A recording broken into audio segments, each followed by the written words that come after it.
नमस्कार शेतकरी बांधवांनो, मी बापू गुजर आणि मराठी दरबार या आपल्या यूट्यूब चॅनलमध्ये आपले मनापासून स्वागत.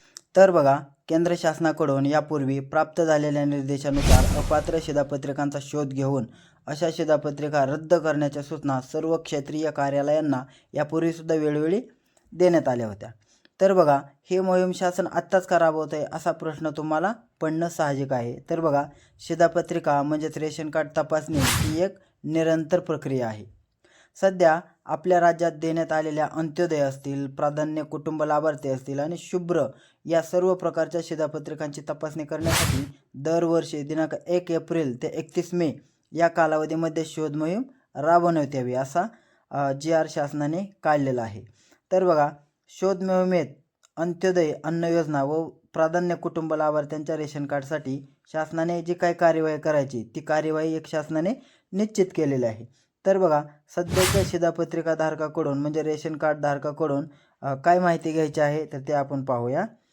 तर बघा, राज्यातील प्रत्येक रेशन कार्ड धारकाच्या जे रेशन कार्डची प्रचलित शासन निर्णयानुसार तपासणी करण्यात यावी. म्हणजे जे काही शासनाने नियम घालून दिलेले आहेत त्याच्यानुसार त्याची तपासणी करायची आहे.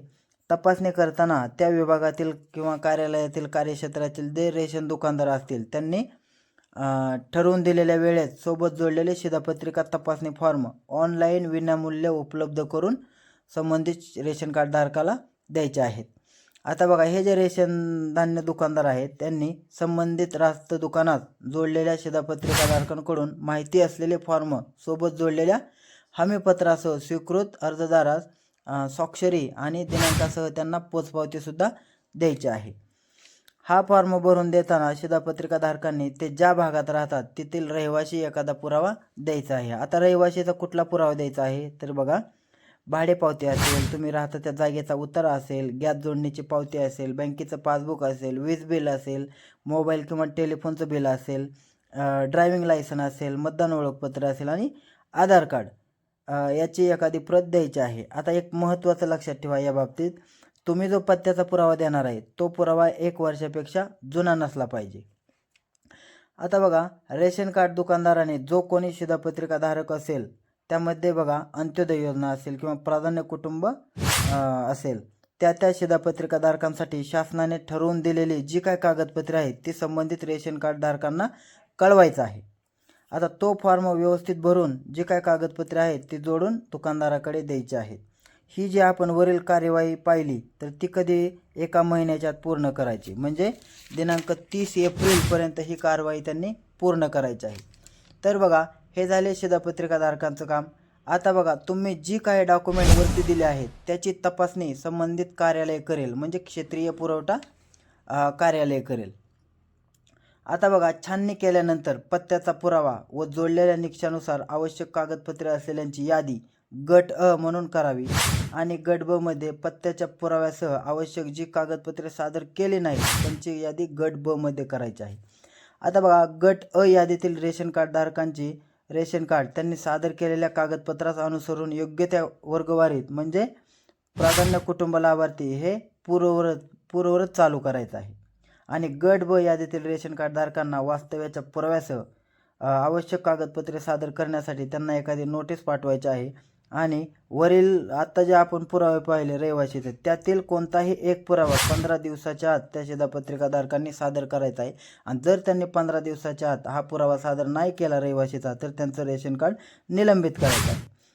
त्यानंतर बघा, गट ब यादीतील निलंबित केलेल्या शिधापत्रिका धारकांना 15 दिवसांच्या कालावधीत वास्तव्याच्या पुराव्यासह सर्व कागदपत्रे सादर करू न शकल्यास शिधापत्रिका धारकांना आणखी 15 दिवसाची मुदत द्यायची आहे.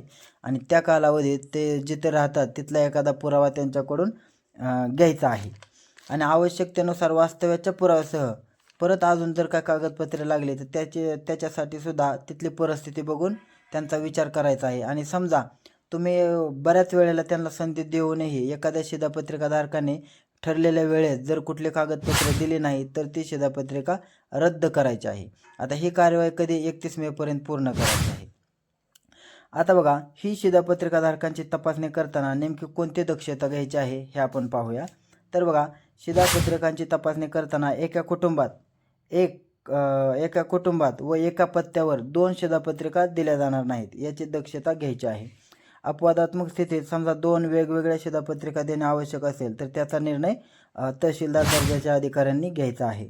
अंत्योदयमधून विभक्त झालेल्या कुटुंबात जर नवीन शिधापत्रिका द्यायची असेल तर विभक्त कुटुंबाच्या वार्षिक उत्पन्नानुसार त्याची पडताळणी करून त्यांना तात्काळ नवीन शिधापत्रिका द्यायची आहे. आता पुराव्याची छाननी करताना जर एखादा काय पुरावा संशयास्पद वाटला, काही शंका आली तर प्रशासनाने पोलीस प्रशासनाची सुद्धा मदत स्थानिक घ्यायची आहे. आता विदेशी नागरिकांना एकही शिधापत्रिका दिली जाणार नाही याची काटेकोरपणे दक्षता घ्यायची आहे. हे खूप विशेष आहे. अजून एक महत्त्वाचे बघा, ज्या शासकीय तसेच निमशासकीय कार्यालयातील खाजगी कंपन्यांमधील कर्मचारी असेल, कामगार असेल यांचे वार्षिक उत्पन्न 1 लाखापेक्षा जास्त असेल अशा कर्मचाऱ्यांकडे पिवळी किंवा केशरी जर शिधापत्रिका असेल तर ती शिधापत्रिका तात्काळ अपात्र ठरवून रद्द करायची आहे व त्यांच्या उत्पन्नानुसार त्यांच्या शिधापत्रिका देण्याची कार्यवाही संबंधित प्रशासनाने करायची आहे. या शोध मोहिमेअंतर्गत शिधापत्रिका देताना प्रत्येक घरोघरी भेट देणं हे सुद्धा अधिकाऱ्यांना क्रमप्राप्त आहे आणि हे अनिवार्य आहे. आता बघा, शोध मोहिमेत विशेषतः शहरी भागात विदेशी नागरिकांच्या शिधापत्रिका शोधून त्या रद्द करण्याची कार्यवाही करायची आहे. यासाठी आवश्यकतेनुसार पोलीस प्रशासनाची सुद्धा मदत घ्यायची आहे. त्याचप्रमाणे दुबार, अस्तित्वात नसलेल्या व्यक्ती व मयत व्यक्ती या लाभार्थ्यांना वगळण्यात यायचे. ह्याच्यातून शिधापत्रिका चुकीच्या पद्धतीने वितरित केली असेल तर त्या जो शासकीय अधिकारी किंवा कर्मचारी असेल त्याच्यावर सुद्धा कारवाई करायची आहे आणि जी काय कारवाई केली ते वरिष्ठांना कळवायचं आहे. आता महत्त्वाचं याच्यामध्ये अजूनही बघा, जिल्हा पुरवठा अधिकारी तसेच अन्नधान्य वितरण अधिकारी यांनी त्यांना प्राप्त झालेले अर्ज व त्यांनी त्यांच्या अधीनस्थ कार्यालयांना वितरित केलेले अर्ज व शिधापत्रिका धारकांकडून माहिती भरून घेतलेले अर्ज याच्यामध्ये त्यांनी ताळमेळ ठेवायचा आहे. वरीलप्रमाणे राज्यात अपात्र शिधापत्रिकांची विशेष मोहीम दरवर्षी नेमून दिलेल्या कालावधीत राबवण्यात यावी असं शासनाचं म्हणणं आहे. आता बघा, या मोहिमेअंतर्गत अपात्र आढळून येणाऱ्या शिधापत्रिका रद्द करण्यात याव्यात व त्या प्रमाणात रास्ताभाव दुकानाकडील नियंत्रण कमी करायचं आहे. ज्या शिधापत्रिका अपात्र केलेल्या आहेत त्या मोहिमेचा अहवाल या विवरणपत्रामध्ये, आता तुम्हाला स्क्रीनवर ते विवरणपत्र दिसते, तर अशा विवरणपत्रामध्ये दरवर्षी दिनांक 15 जूनपर्यंत शासनात सादर करायचा आहे. तपासणी फॉर्म आपण डिस्क्रिप्शनमध्ये दिलेला आहे, तिथूनही आपण डाउनलोड करू शकता. त्यामुळे सर्व शिधापत्रिकाधारकांनी ही जी शासनाची अपडेट आहे त्याचं पालन करायचं आहे. तर मित्रांनो, ही माहिती तुम्हाला कशी वाटली हे आम्हाला कमेंट करून नक्की सांगा. धन्यवाद.